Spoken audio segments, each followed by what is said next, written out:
ალექსანდრე ჭავჭავაძე დიდი ქართველი პოეტი და ქართული რომანტიზმის ერთ-ერთი მნიშვნელოვანი წარმომადგენელია.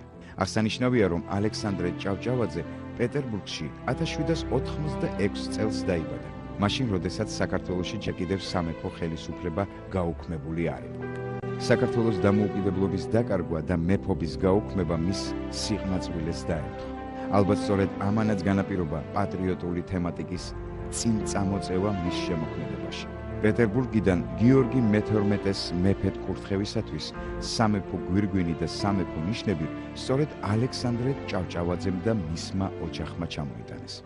ისევე როგორც სხვა წარჩინებულებმა და თავადებმა საქართველოს დამოუკიდებლობის დაკარგვის შემდეგ ალექსანდრე ჭავჭავაძემ მოღვაწეობა რუსეთის სამხედრო სამსახურში დაიწყო, სადაც დიდ წარმატებებს მიაღწია და გენერალ-ლეიტენანტობა მიიღო. აღსანიშნავია, რომ ალექსანდრე ჭავჭავაძემ მონაწილეობა მიიღო ნაპოლეონის წინააღმდეგ ბრძოლებში. ამ ომმა მას დიდი სამხედრო აღიარება მოუტანა.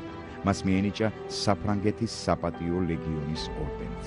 მიუხედავად რუსეთის იმპერიის სამხედრო ძალებში სამსახურისა, ალექსანდრე ჭავჭავაძე ორჯერ მონაწილეობდა შეთქმულებასა და აჯანყებაში, რომელიც საქართველოს დამოუკიდებლობის აღდგენას ისახავდა მიზნად და ამის გამო გადასახლებულიც კი იყო. ალექსანდრე ჭავჭავაძის შემოქმედებაში ძირითადი თემა სამშობლოს ბედზე ზრუნვა და მისი მძიმე მდგომარეობის გამო გამოწვეული უიმედობაა.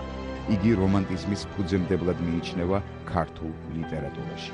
მისი ნაწარმოებებიდან გამოსარჩევია ლექსები გოგჩა, ვაჰ დრონი დრონი, ვაჰ სოფელსა ამას. აღსანიშნავია, რომ მასვე ეკუთვნის ნაშრომი საქართველოს ისტორიული მდგომარეობის შესახებ მე-19 საუკუნის დასაწყისში. ალექსანდრე ჭავჭავაძე მოულოდნელად და ტრაგიკულ ვითარებაში გარდაიცვალა. 1846 წელს მგზავრობის დროს ეტლიდან გადმოვარდა და სასიკვდილოდ დაშავდა. მისი შემოქმედება დღემდე მიიჩნევა მნიშვნელოვან ფურცელად ქართული ლიტერატურის ისტორიაში.